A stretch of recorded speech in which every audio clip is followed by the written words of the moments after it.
डरावनी और सच्ची भूतिया कहानियां। अगर आपको ऐसी ही वीडियोस देखना पसंद है तो हमारे इस चैनल को सब्सक्राइब करना ना भूलें। तो अब बढ़ते हैं आज की कहानी की ओर। जल्दी से मैं उठकर उसके पास जाकर बैठा और मैं उससे पूछने लगा, आपको कोई परेशानी तो नहीं ना?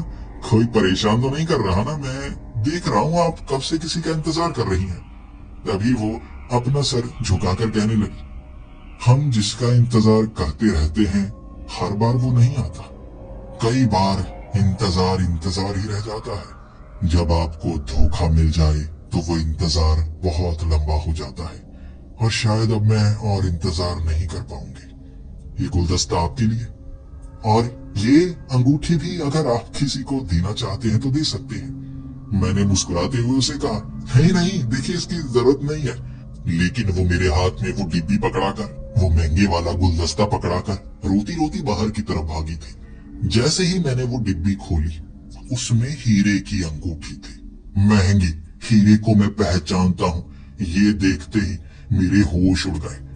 कोई कितना भी किसी से झगड़ा कर ले, कोई किसी से कितना भी रूठ जाए, लेकिन इस तरह से कोई महंगी चीज छोड़कर नहीं भागता। मुझे डर सा लगा, अजीब सा एहसास हुआ था। जल्दी से मैं उठकर बाहर की तरफ भागा। वो लड़की आगे की तरफ भागी जा रही, सड़क के बीच। सामने से आ रही गाड़ियां कई बार उससे टकराती बची और मैं समझ गया था वो क्यों मेरे पास वो अंगूठी छोड़कर गई है। भागा मैं उसके पीछे। एक ट्रक के नीचे आने ही वाली थी कि उसे पकड़कर एक तरफ खींच लिया मैंने, और वो रो रही थी, मुझे धक्के मार रही थी, गालियां निकाल रही थी, और मैंने कहा, नहीं, मैं छोड़ने वाला नहीं। देखो, इस तरह मरने की कोशिश मत करो। उसे बहुत समय समझाता रहा और वहीं पर बैठी बैठी वो रो रही थी। उसके वो सफेद रंग के कपड़े गंदे हो चुके थे। कुछ लोग हमें पास से निकालकर गालियां निकालकर जा रहे थे कि अगर इस तरह से झगड़ना है तो घर जाकर झगड़ो। अब उन्हें क्या बताता, हम मियाँ बीवी थोड़े ना हैं। मैं बस उसे बचाने के लिए इस तरह से खींच रहा था। फिर उसे संभालने के लिए कहा, कुछ बातें की, वो थोड़ी सी ठंडी हुई। फिर उसी रेस्टोरेंट में हम दोबारा गए थे। मुझे बहुत काम था घर में, लेकिन कोई भी काम किसी की जिंदगी से बड़ा नहीं होता। अगर आज मैंने उसकी जिंदगी बचा ली, काम मेरा भले ही डिब्बे में चला जाए, मुझे फिर भी खुशी होगी। रेस्टोरेंट में मैंने उससे पूरा पूछा था सच क्या हुआ है, और उसने कहा कि उसका बॉयफ्रेंड कब से उसे धोखा देता आ रहा था। वो सोच रही थी शायद शादी के बाद बदल जाएगा। उसका अफेयर किसी और लड़की के साथ था। वो इसके पैसों से अय्याशी करता रहा और अंत में इसे लगा शायद वो शादी के बाद बदल जाए, इसीलिए वो उसे प्रपोज करना चाहती थी। लेकिन उस लड़के को शायद पता लग गया और वो यहाँ से भाग गया, वो भी गालियां देकर। वो कभी उससे शादी करना ही नहीं चाहता था, बस उसका इस्तेमाल करना चाहता था। और उससे काफी ज्यादा पैसे जब उसे मिल गए, उसकी जरूरत अब नहीं रही थी, और इस लड़की को लगा उसका वो प्यार उससे दूर जा चुका है। पूरा सच जानने के बाद अब उसे समझाना था सही तरीके से।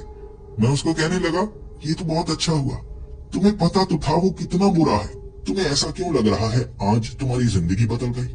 वो रो रो कर मुझे समझाती रही और मैं हंस हंस कर उसे समझाता रहा। यकीन मानिए 2 घंटे लगे मुझे, लेकिन उसका दिल हल्का जरूर कर दिया। वो अब गालियां निकाल रही थी उस लड़के को। मैंने कहा, निकालो, माँ बहन की निकालो, एक बार गुस्सा तो निकालो, अंदर रखने की जरूरत नहीं।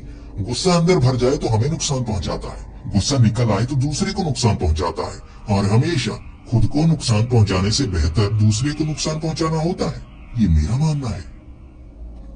2 घंटे बाद वो मायूस थी, अब गुस्से से भर गई थी। अब मैंने उसे कह दिया था, उसने तुम्हें लूटा है, जो गाड़ी तुमसे ली है वो तुम्हारे नाम से है या उसके नाम से? उसने कहा, मेरे नाम से। मैंने कहा, जो फोन तुमने खरीदा था वो तुम्हारे नाम से था या उसके नाम से? उसने कहा, मेरे नाम से। मैंने कहा, हर चीज तुम्हें वापस मिल सकती है, और वो बहुत रोएगा। पुलिस में कंप्लेंट करो, कहो चोरी हुई है चीज, फिर देखो गर्दन से पकड़कर पुलिस वाले लेकर आएंगे। वो और ज्यादा खुश होने लगी। उसने कहा, तुम मेरा साथ दोगे ना? मैंने कहा, मुझे काम बहुत ज्यादा है, देखो तुम फंसाओ मत मुझे, मैं इतना समय तुम्हारे साथ बिता चुका हूँ।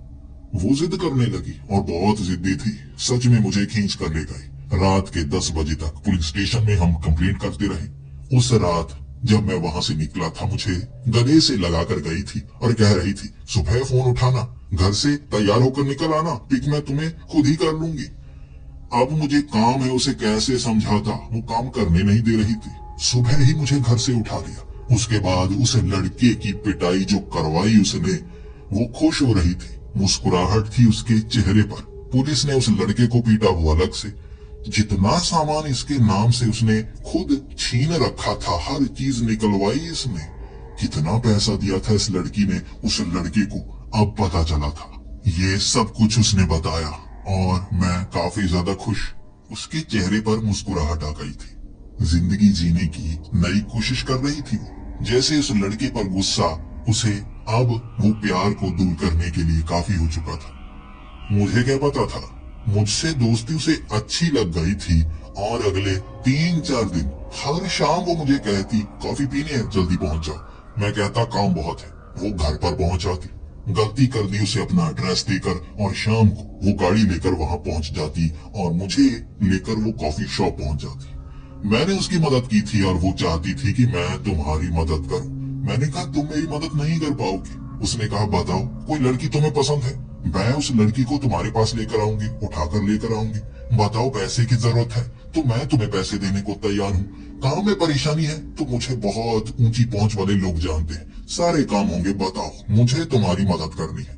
मैंने कहा मुझे मदद की जरूरत ही नहीं है, मेरी जिंदगी सच में काफी अच्छी चल रही है। तो उसने कहा तुम्हारी कोई गर्लफ्रेंड क्यों नहीं है? मैंने कहा गर्लफ्रेंड, मेरी कोई गर्लफ्रेंड नहीं है। उसने कहा तुम्हारी उम्र 50 साल हो चुकी है, अब तक तुम्हारी कोई गर्लफ्रेंड नहीं बनी। मैंने कहा नहीं बनी तो मैं क्या करूं? मुझे काम से इतना ज्यादा प्यार है कि लड़कियों से मैं दूर ही रहा। और वो ये बात मानने को तैयार नहीं। वो मुझसे 15 साल छोटी थी, लेकिन अब जैसे वो मेरे पीछे पड़ गई थी। मुझे काम करने ही नहीं देती थी। हर शाम मुझे उस कॉफी शॉप में बुलाती और मुझे जैसे पटाने की कोशिश करती। मेरी समझ में नहीं आ रहा था। मैं किसी लड़की से प्यार करूंगा कभी सोचा नहीं था। मुझे मेरे काम से इतना प्यार था कि दिल में किसी और के लिए जगह कभी बना ही नहीं पाया। और वो शिलापट जिसकी ट्रांसलेशंस मुझे चाहिए थी, कई बड़े लोगों को मैंने शिलापट की वो फोटो कॉपीज भेजी हुई थी ताकि ट्रांसलेट करके वो मुझे वापस भेजे। अब तक वो नहीं मिली थी और मैं काम इस लड़की के कारण कर नहीं पा रहा था। इतने सालों में इस तरह मैंने कभी नहीं किया था, लेकिन पता नहीं क्यों बुरा नहीं लग रहा था। हमेशा जब मैं काम नहीं कर पाता था ना, किसी पर गुस्सा निकालता था, उसके कारण काम नहीं कर पाया। इस बार गुस्सा भी निकाल नहीं पा रहा, जैसे वो मुझे चाहने लगी थी और मैं भी उसे पता नहीं चाहने लगा था या क्या था। अब मुझे तमिलनाडु जाना था 5 दिनों के लिए। वो लड़की नहीं चाहती थी मैं वहां से जाऊं, लेकिन मुझे लगा उससे कुछ दूरी बनाऊंगा फिर काम कर पाऊंगा। मैं कौन सा हमेशा के लिए दूर जाने वाला था। वो बहुत रूठी हुई थी, लेकिन फिर भी मुझे जाना था। प्यार का इजहार नहीं हुआ था, लेकिन फिर भी वो नाराज सी थी। मैंने कहा 5 दिन। जैसे ही मैं वहां पहुंचा, उसके बाद एक लड़की मुझे मिली, संध्या, जो रिसर्च कर रही थी एंशिएंट संस्कृत पर। और जब उससे मैं मिला, उसका जैसे हाव भाव बिल्कुल मेरे जैसा, उसके बात करने का तरीका मेरे जैसा, और उसका पुरातन चीजों में वो रुझान बिल्कुल मेरे जैसा था। 3 दिन हम इकट्ठे काम करते रहे, संस्कृत के वो शब्दों का अर्थ निकालने की कोशिश करते रहे।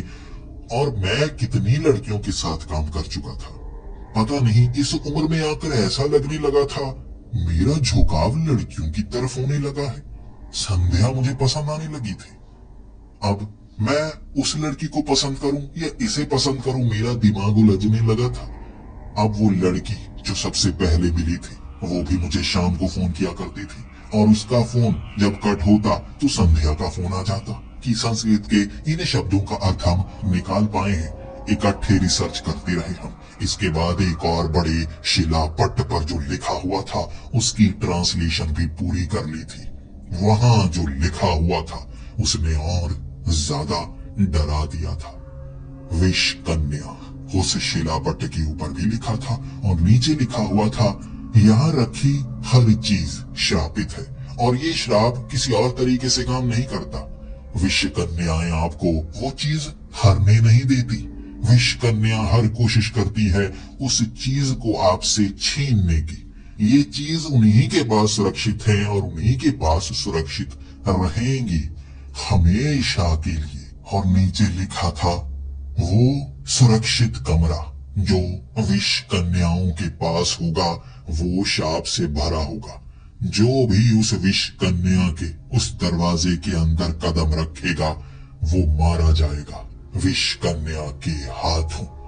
ऐसा जहर जिससे बचा नहीं जा सकता।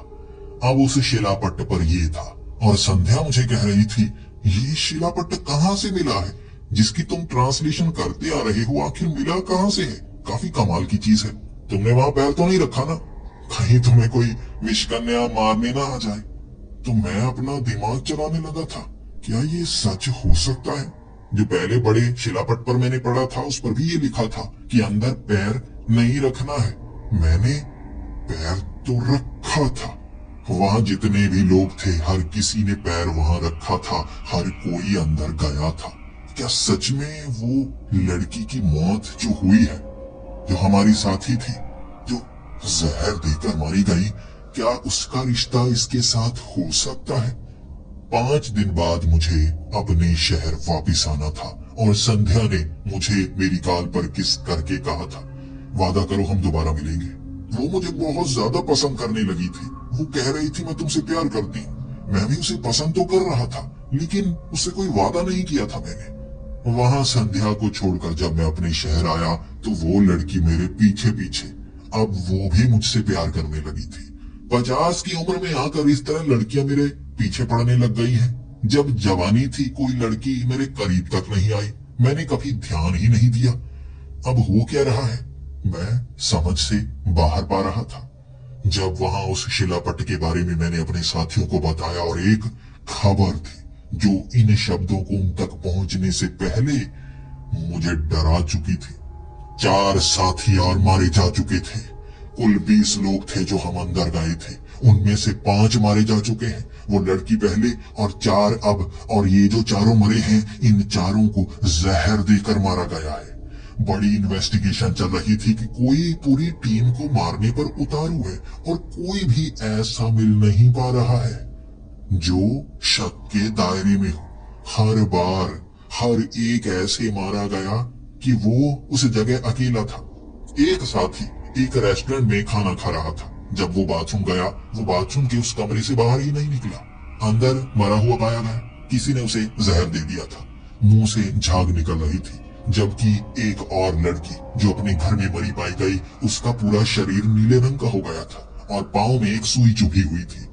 मारा हर किसी को जहर देकर गया था, लेकिन ढंग अलग अलग थे। अब मैं अपने सब साथियों से कांटेक्ट में आ गया था। मैं सबको ये कह रहा था कि जो शिलापट्ट पर लिखा हुआ है वो बात सच हो रही है। कोई मानने को तैयार नहीं था। हर कोई छुट्टी लेना चाहता था। हर किसी को डर था कि उसे भी मारा जा सकता है।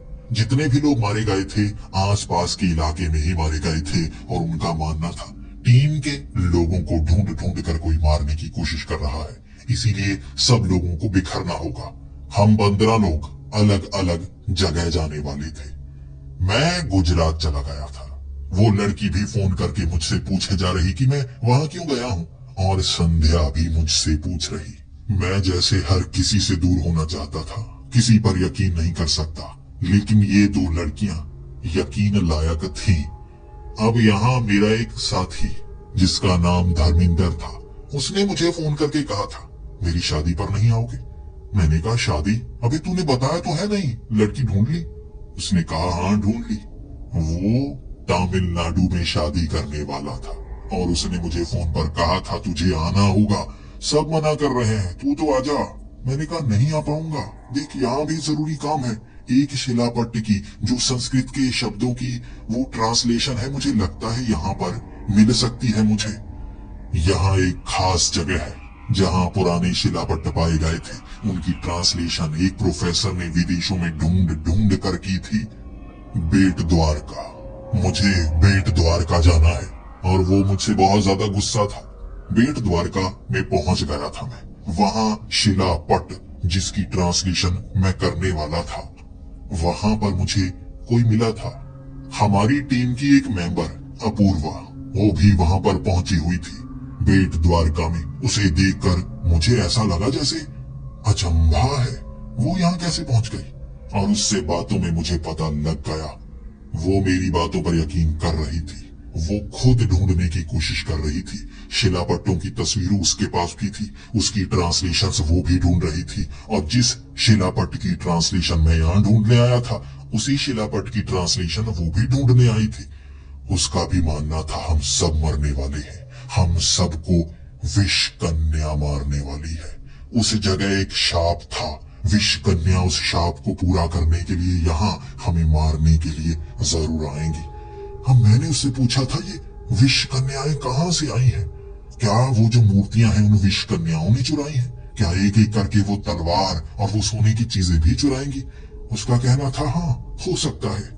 अब उस शिलापट्ट की वो ट्रांसलेशन हम वहां पर ढूंढ तो पाए थे, उससे पहले बुरी खबर मिल गई थी। मेरा वो दोस्त जिसकी शादी होने वाली थी, कहते हैं कि वो सुहाग रात वाले दिन मारा गया। किसी ने उसे जहर दे दिया और उसकी जो बीवी थी वो मिल नहीं रही। जैसे उसे मारकर वो भाग गई और वहां पर इन्वेस्टिगेशन चल रही थी कि वो लड़की कहाँ रहती है, उसके बारे में ज्यादा जानकारी थी ही नहीं। कोर्ट मैरिज करने के लिए अभी वो पहुंचे नहीं थे, तो डिटेल कोई जान ही नहीं पाया। उसने उस लड़की के बारे में किसी को बताया ही नहीं था। अब यहाँ बहुत ज्यादा खतरा बढ़ चुका था। अब वो जो शिलापट्ट था जिसकी ट्रांसलेशन हमने की थी, वहां पर जो लिखा था सबसे भयानक, उसकी ट्रांसलेशन में हमने ये पाया कि वो जो विष कन्याएं हैं वो उस कमरे के अंदर जाने वाले को मारती हैं और उसका पीछा करके मारती हैं, उसे हर तरह से बहकाती हैं। अगर उसे लड़कियों का शौक है तो वो ऐसी लड़की बनकर आएंगी जो बहुत खूबसूरत होंगी, और उसके बाद अकेले में वो उसे मारेंगी।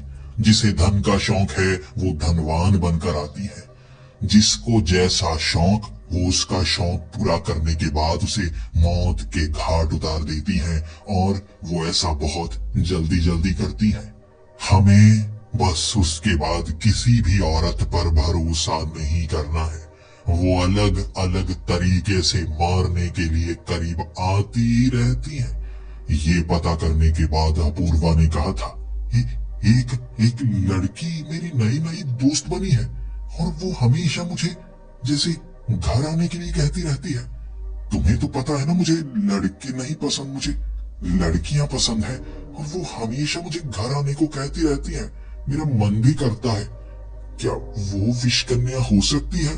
मैंने तब अपूर्वा की तरफ देखते हुए कहा था, दो लड़कियां तो मेरे भी पीछे पड़ी हैं, संध्या और वो लड़की। कमाल है, उसके बाद से ही ये सब कुछ होना शुरू हुआ ना। अब अपूर्वा की आंखें भी खुली हुई थी और उस शिलापट्ट पर लिखे हुए वो शब्द जैसे हमें समझा रहे थे। वहां तब फोन आया था संध्या को, और संध्या ने खुद मेरी लोकेशन बता दी थी, पता नहीं कैसे। उसने कहा, मैंने तुम्हें ढूंढ लिया, मैं आ रही हूँ वहां पर, इंतजार करना मेरा। और वो लड़की ने फोन करके भी कहा था, उसे भी पता है मैं कहाँ पर हूँ। उसे तो मैंने एड्रेस बताया था। वो वेट द्वार का अगली सुबह पहुंचने वाली थी मुझसे मिलने के लिए। उसका कहना था, मैं तुम्हारे बिना रह नहीं सकती, मैं तुम्हारे साथ एक होना चाहती हूँ, तुम्हारा शरीर पाना चाहती हूँ। ये कहकर वो जैसे मेरे करीब आना चाहती थी। मैं अपूर्वा की तरफ देख रहा, और अगली सुबह हमें जो खबर मिली उसने हमारे होश उड़ा दिए थे। हमारे सभी साथी एक रात में मारे गए थे। किसी के बस के अंदर सुई चुभ हुई गई, किसी के टैक्सी के अंदर सुई चुभ होकर जहर दिया गया, किसी को जहर का प्याला पिलाया गया। एक रात में सारे के सारे लोग मारे जा चुके थे। मैं और अपूर्वा बचे हुए थे, और अपूर्वा रो रही थी बहुत ज्यादा। ऐसा लग रहा था जैसे मौत हमारे करीब है। हमें मारने के लिए भी वो विष कन्याएं आएंगी, वो हमें बख्शने वाली नहीं। उस दिन हमने एक डिसीजन लिया था कि हम इस शहर से बाहर निकलेंगे, किसी को नहीं बताएंगे हम कहां पर हैं। ऐसी जगह जाएंगे जिसकी जानकारी किसी को हो ही ना। मैं डिपार्टमेंट तक को नहीं बताऊंगा, अपने फोन भी बदल दूंगा। अपूर्वा मेरे साथ थी, हमने ऐसा ही किया। हम वहां से निकल पड़े थे, और संध्या को भी ये नहीं पता था, और उस लड़की को भी नहीं पता था हम कहां जाने वाले हैं। पूरा दिन हमने सफर किया, और मैं अब आपको भी बता नहीं सकता हम कहां पर गए थे। रात के वक्त उस सड़क के किनारे बने उस होटल में हम रह रहे थे। रात के 11 बजे दरवाजा खटखटाया गया था। दरवाजा जब अपूर्वा ने खोला, सामने संध्या खड़ी थी और चीख रही थी, तुम निकल क्यों आए? तुम्हें पता है तुम्हें मारने के लिए तुम्हारे पीछे कोई पड़ा हुआ है। मैंने कहा, कौन कौन कौन और तुम्हें कैसे पता मैं यहाँ पर हूँ? संध्या मुस्कुरा रही थी। उसके बाद जो अपूर्वा ने अपनी जेब से चाकू निकालकर संध्या की गर्दन में डाला, संध्या वहां पर तड़पने लगी थी और अपूर्वा ने मुझे कहा था, चलो चलो जल्दी भागो जल्दी।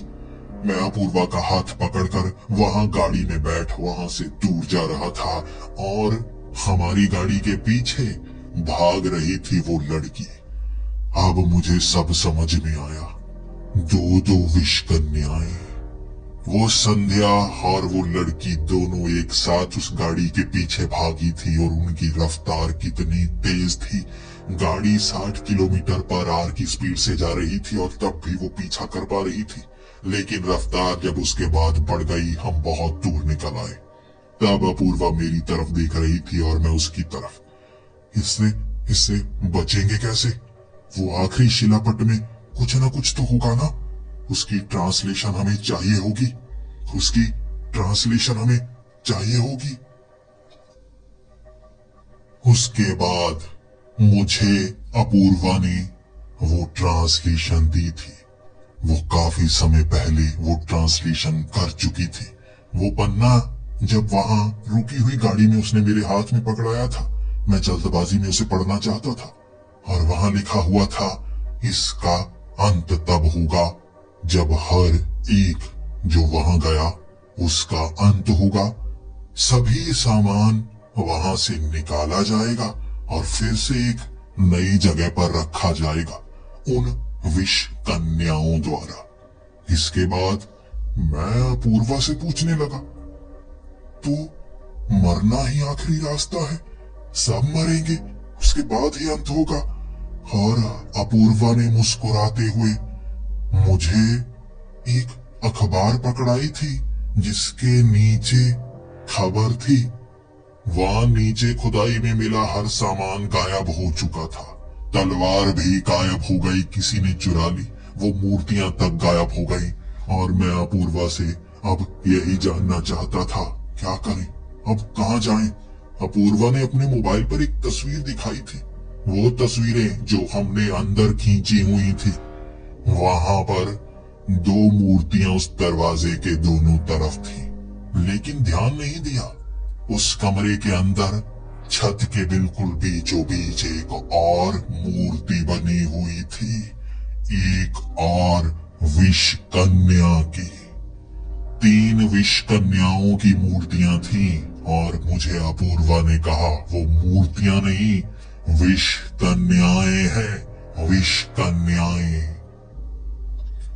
और मैं घबराते हुए अपूर्वा की तरफ देख रहा। इसका क्या मतलब? वो जो मूर्तियां गायब हुई, किसी ने गायब नहीं की। वो जिंदा विष कन्याएं थी जो पत्थर बनकर रहती हैं और वहां से चली गई बदला लेने के लिए। तब अपूर्वा ने कहा था, बिल्कुल सही, बिल्कुल सही।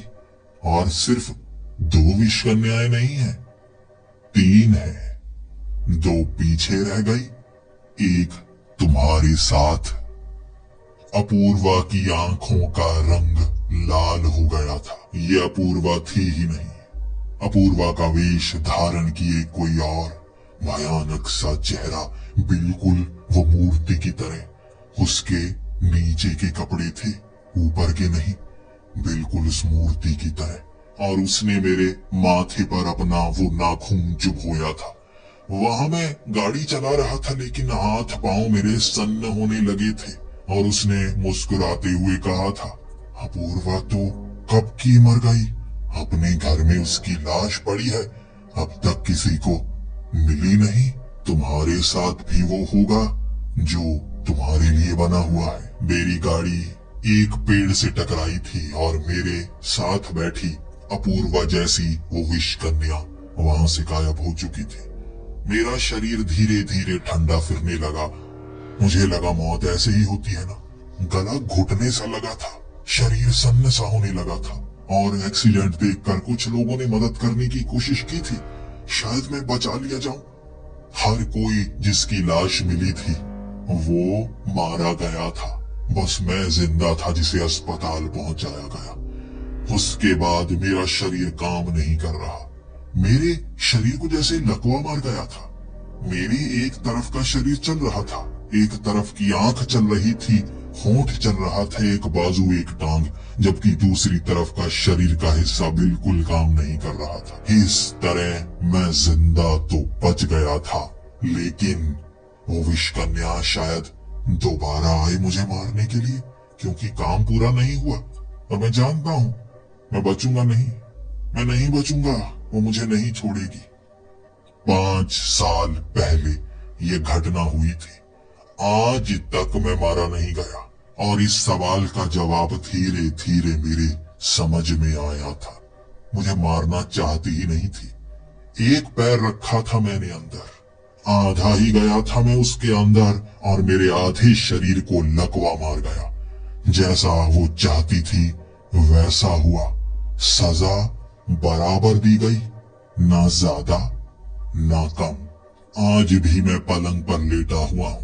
मेरे लकवे का कोई इलाज नहीं हो पा रहा। डॉक्टर भी यकीन नहीं कर पा रहे ये कैसा जहर था जो आधे शरीर पर काम किया।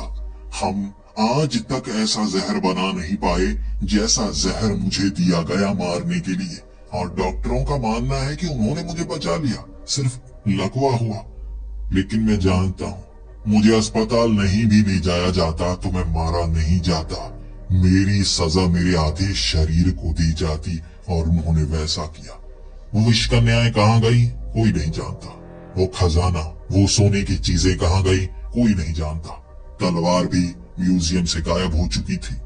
दोबारा शायद किसी न किसी गुफा में, किसी न किसी जगह दफन होगा वो खजाना और वो पत्थर की विष कन्याएं उसकी सुरक्षा कर रही होंगी।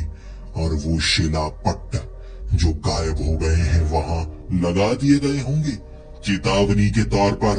अगर कोई अंदर गया तो वो मारा जाएगा विष कन्याओं के हाथों।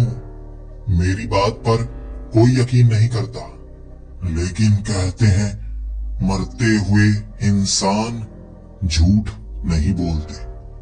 मैं भी झूठ नहीं बोल रहा।